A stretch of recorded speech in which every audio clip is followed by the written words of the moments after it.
So this is lesson 4, using function notation to describe rules, part 1. So we have 2 tables here in this first part. What do you notice about these 2 functions? What do you wonder about them? Okay, so our function in this side has a whole equation, right? Okay, what about the other one? Okay, so we also have 2 different function letters. We have f for our function, and we have g. Oops, that was not what I meant to do. Hold on one second. And on our g, we also have a full equation, right? It's not just a number on the right side of the equal sign. What else do you notice?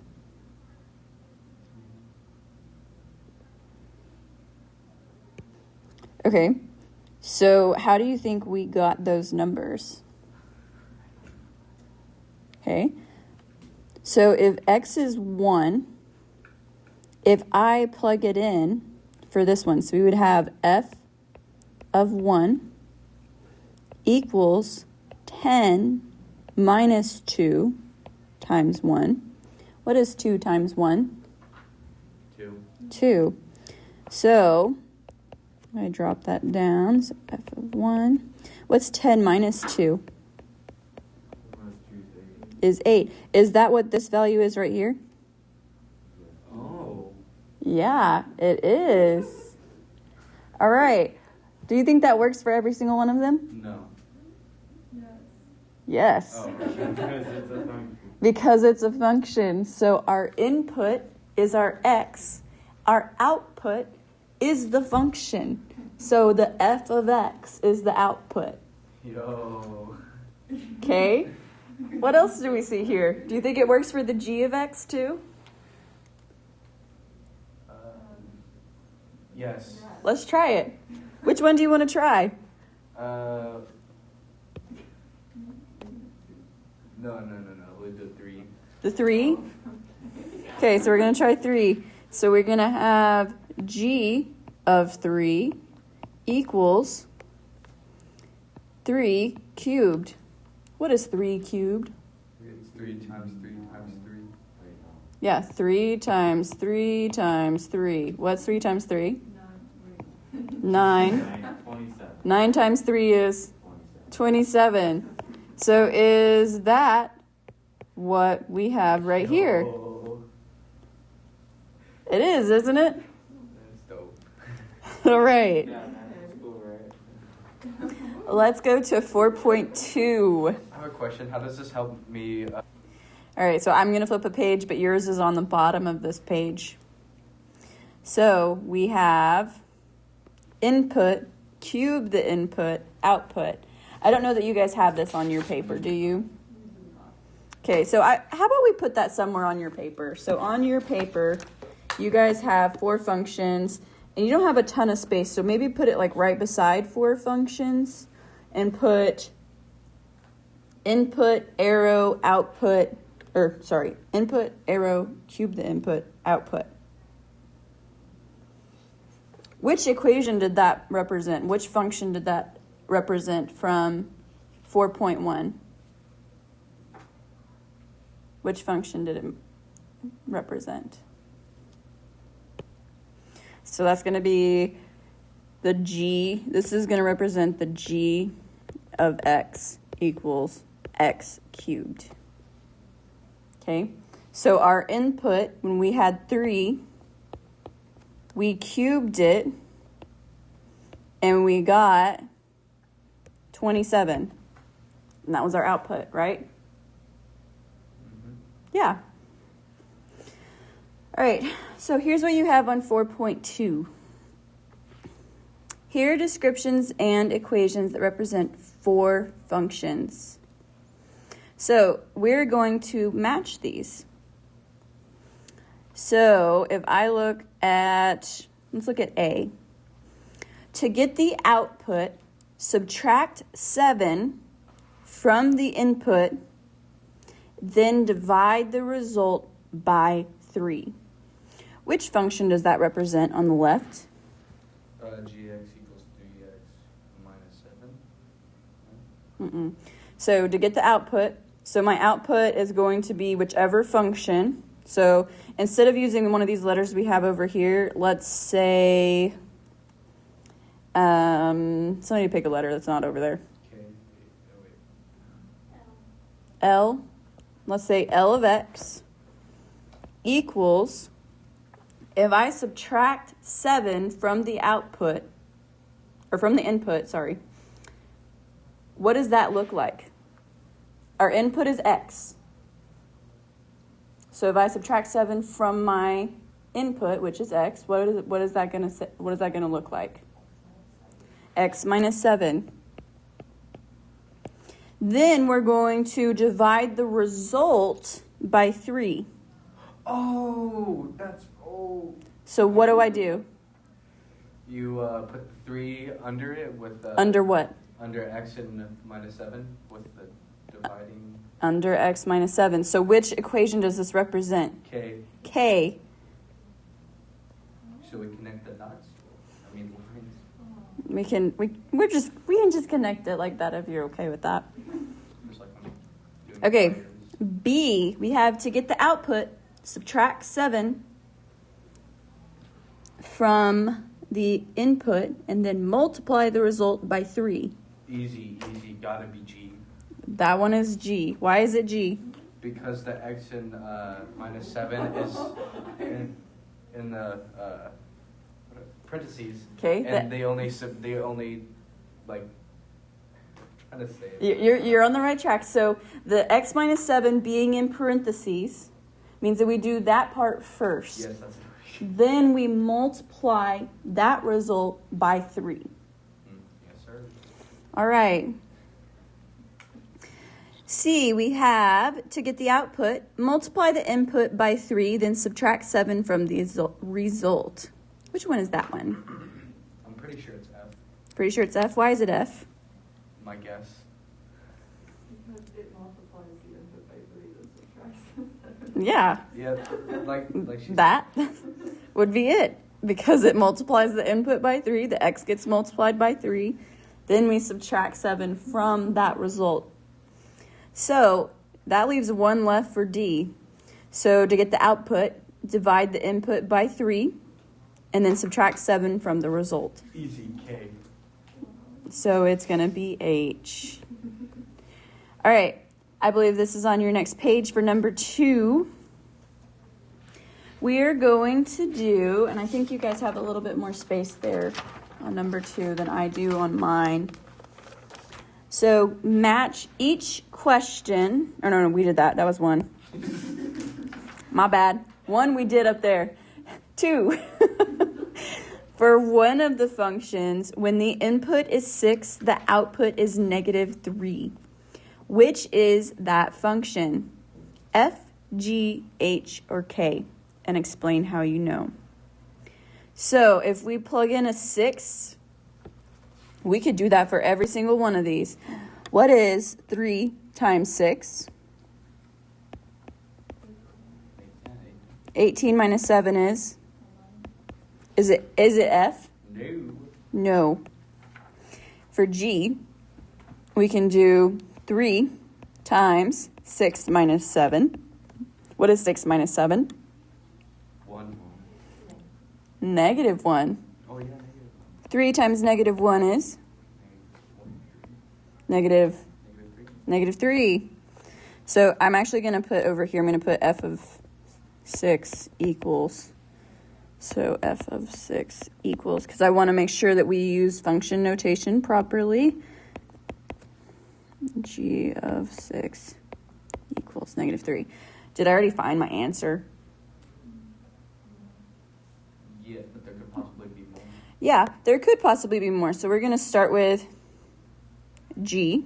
Let's plug in these other ones. We have H of 6 equals 6 divided by 3 minus 7. What is 6 divided by 3? Is 2. 2 minus 7 is? 1. 2 minus 7 is 1? Wait, hold on, no, I was thinking 6 minus 7. Negative 5.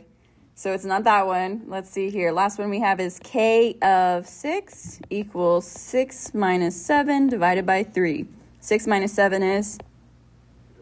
Negative 1 divided by 3 is negative 1/3. Yeah. So it is only g. So which function is it? It is g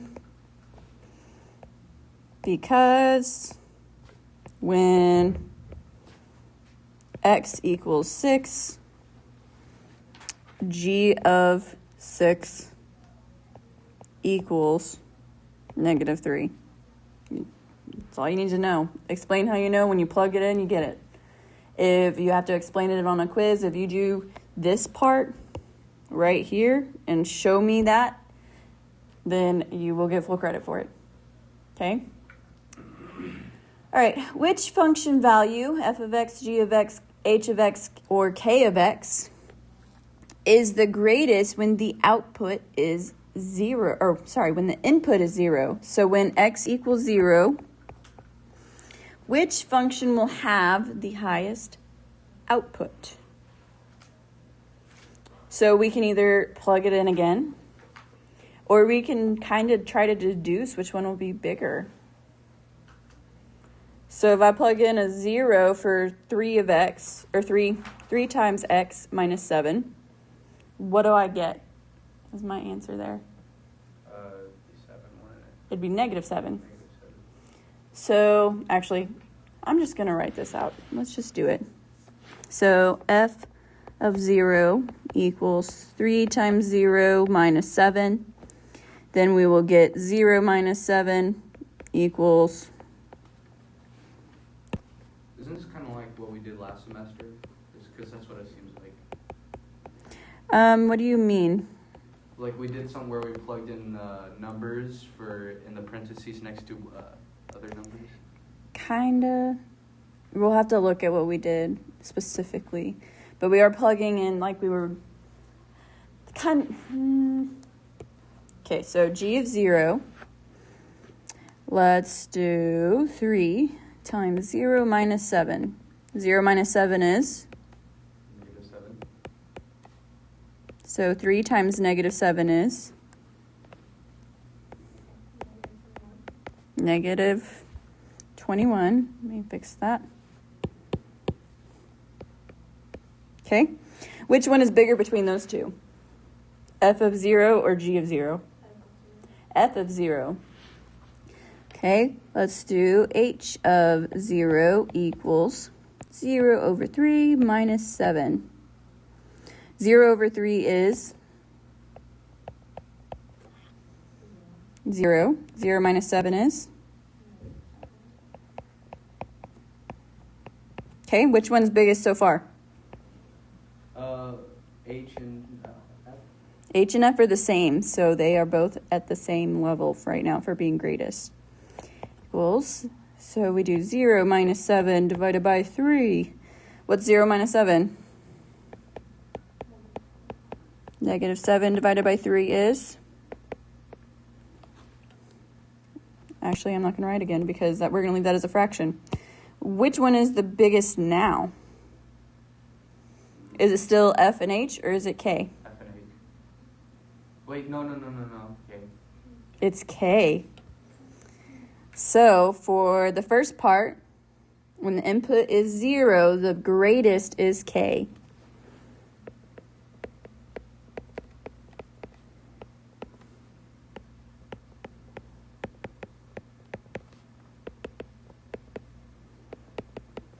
Okay, let's do the 10. So when x equals 10, I'm going to change colors actually real quick. When x equals 10, we have f of 10 equals 3 times 10 minus 7. What's 3 times 10? 3 times 10 is 30. Okay, what's 30 minus 7?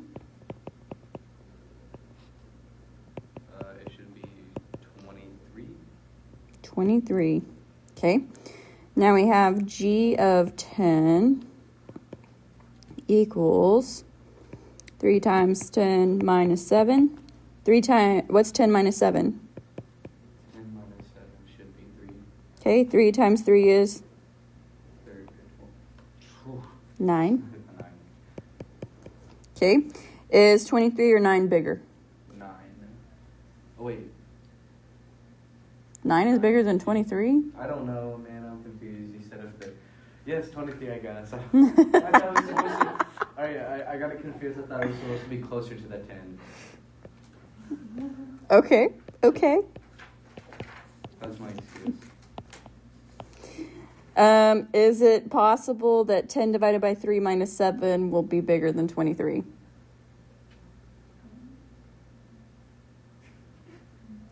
No, because we're going to have 3 1/3 minus 7, and then we will get 3 2/3 as our answer.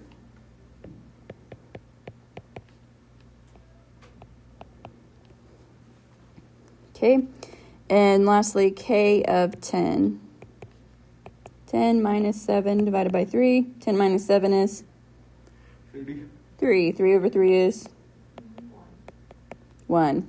Biggest one is? F. Input of 10, greatest, is f of x. All right. You know what's a good thing about having this now for second hour is that I'm not so tired whenever I'm in fourth hour. Okay. Like, I was so tired of this class every time. Okay, let's see here. On the Are You Ready for More? I don't know that I have that on my teacher side of things on this presentation stuff. So it says, says f of x is always greater than g of x for the same value of x. Is this, so for the Are You Ready for More, we can say that for the numbers we've plugged into f of x and g of x, f of x has consistently been larger, so it's possible. But we would have to plug in a bunch of numbers to make sure that that is always true. Or we could graph both equations and see where they are at. We're going to go ahead and be done with that one and go to 4.3. So we have rules for area and perimeter. A square that has a side length of 9 centimeters has an area of 81 centimeters squared. The relationship between the side length and the area of the square is a function. Complete the table with the area for each given side length. Then write a rule for a function a that gives the area of the square in centimeters squared when the side length is s centimeters. Use function notation. So if a square has a side length of 1 centimeter, what's the area going to be? Get off your phone. I'm on the calculator right now. You don't need it for this one. I thought maybe we should. How do I find the area of a square? Does anybody remember from like middle school? Oh my gosh, I had so many problems with area. Isn't it Multiply what? the sides? The sides. So if I draw a square over here, and we have a side length of 9 centimeters, like we have up here at the top. What are the other sides? All 9 centimeters. They're all 9 centimeters. So how do I get 81 from 9? 9 times 9. What'd you say? Sorry, I didn't hear it. 9 times 9 9. times 9. So what's 1 times 1? 1 times 1 would be 4. Oh wait, no, it'd be 1. 1. What is 2 times 2? 2 times 2 would be 4. 4 times 4. 8. Oh wait. 16. All right, 6 times 6. 36. All right, S times S. S. Isn't it like S squared? s squared. Dang. Oh, So, I'll never get that. what would our function notation be? So we're going to have function a this time. So a is going to go in the place of where we would have like f of x. Okay? So we're going to have a of, we're using s for our side length. So a of s equals, what do you think our function notation, what is our equation that gives us the function? What's our rule for the function? S what? S squared. S squared. Okay. What does a of 2 represent in this situation? So what do you think that is?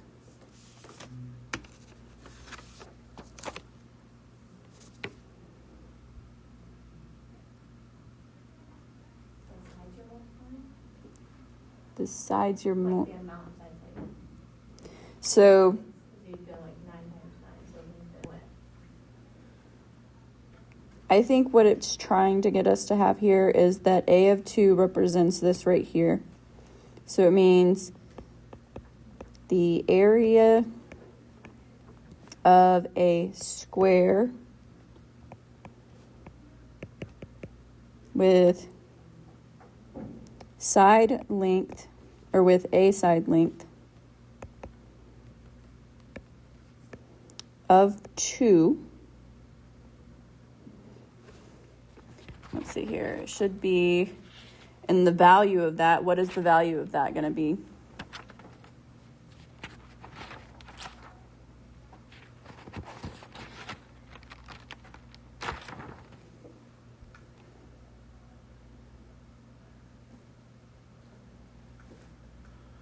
Is 2 centimeters.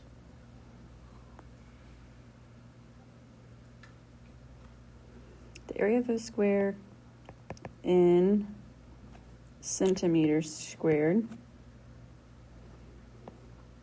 So what is the area whenever the side length is 2 centimeters? What? 4. 4. Its value? Nope, that's possessive. Its value is 4 centimeters squared. Does that make sense? Is everybody good with that? Let's go to the next page. On the coordinate plane, sketch a graph of this function. So if we have, our function is a of s equals s squared. If we put our points in from this table back here, so we'll have a point at 1, 1, which will be like down here, right? 2 would be at what? A little up a bit. A little up a bit. What's the number for that? 4. What about 4? It would go past the 10 and... What number is it? 16. 16. So slightly above halfway there. What about 6? It would go past the 30 to 36. Okay. So up to about 36. If I connect these, start at the 0 and slowly go up to the 1, 1, and then connect all of these points. Oops, I'm going to undo that and fix that. Should go up some more, but not quite that much, because we'd go up to 49, which would be about right there. Gosh, I don't want to make it perfect. Sorry. All right. Next one. We have a roll of toilet paper that is 3 feet wide, can be cut to any length. If we cut a length of 2.5 feet, what is the perimeter of the paper? Let's see here. I've never seen a toilet paper roll that long. Right, me neither. A roll of paper. I don't know how I got toilet paper. Okay. That was me. Okay, a roll of paper. Think like the big pieces of paper that they do posters on. Or the annoying commercials. Or like the paper that I have over the windows over there. Think like that. Oh. So if we cut it by 2.5 feet, what would be the perimeter of the paper?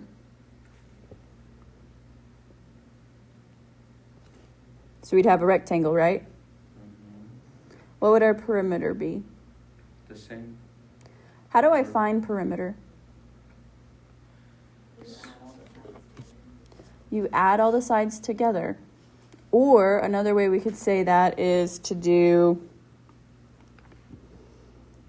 or no, let's just add all the sides together. So if we have 2.5 plus 3 plus what? 3 again. Plus 2.5. What is 2.5 plus 3? 5.5.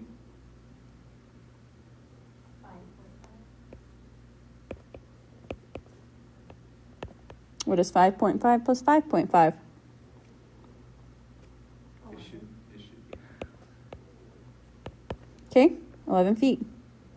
Complete the table with the perimeter for each given side length. So, how could I make it easier for me to add these up? I have 2 3s. If I add 3 plus 3, what is that the same as in multiplication? 3 times 3, is that what you said? 3 plus 3. Oh, 3 times 2. Is my width ever going to change? Is the 3 feet ever going to change? no. No. So I know that I'm always going to add 6 to whatever number I cut it by, right? The length. So if I have a length when I had the 2.5, I did the same thing like I did here, right? You add it, you can also multiply it. Is that true? If you add the same number twice, you can just multiply that number by 2 and get the same result. No. Yes. So we're going to say 6 plus 2L. So if my side length is 1 foot, what is my perimeter? So if I do 6 plus 2 times 1, what is 6 times 2 plus 1? 6 plus 2 would be 8. Okay, what about 6 plus 2 times 2? So our side length now is 2. What's 2 times 2? 4 plus 6 is 10. All right, 6 plus 2 times 6.3 equals... Ooh, 6.3, that one's harder to do, right? No. No? What's 6 times 2? 6. Wait, you need 6 plus 2? No, 6 times 2. Oh, okay. 6 times 2 is 12. What is 2 times 3? 2. 6. Okay. I probably should have did it the other way around, but that works because I know 2 times 3 is doesn't have a number that goes over. So 6 plus 12.6 equals 18.6. Okay. So now we have 6 times, or no, so, sorry, undo. 6 plus 2 times 11 equals, 2 times 11 is? 6 plus 22 is? Okay. So what would my L be? We already did it. I kind of did it backwards. That's okay. It's 6 plus 2 times L. Okay. What does P times 11, or not P times 11, P of 11, this is a function, represent in this situation? So what does P of 11 mean? The parameter? Yeah, P of 11 is the perimeter. Can't spell. of the paper in feet when the paper is cut. Ooh, that was messy. Is cut at a length of 11 feet. What is the value of P of 11? 11? Wait, 2. Okay, no. What's the perimeter at 11 feet? The perimeter is 28. 28. Its value is 28 feet.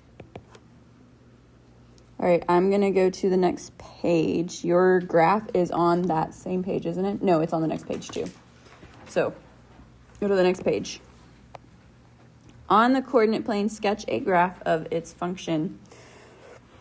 So, our x value is going to be the side length. So, we go to 1. We go up to 8. And you don't have to flip back and forth. I will just tell you the values. At 2, we go up to 10. At 6.3, so about right there, we're going to go up to 18.6. So we are going to be just below this line right here. Okay. So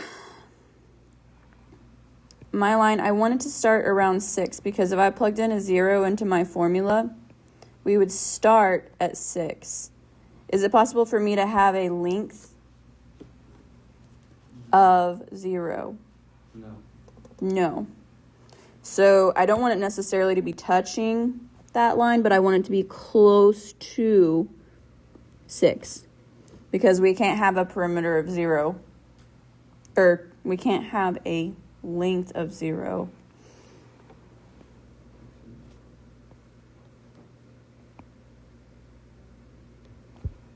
Okay, so it should be kind of straight on this one. Not for me. Well, it should be. And I believe that is the last part for this lesson. So make sure you do your practice problems and come prepared for a quiz tomorrow. Can I see the notes for the last page?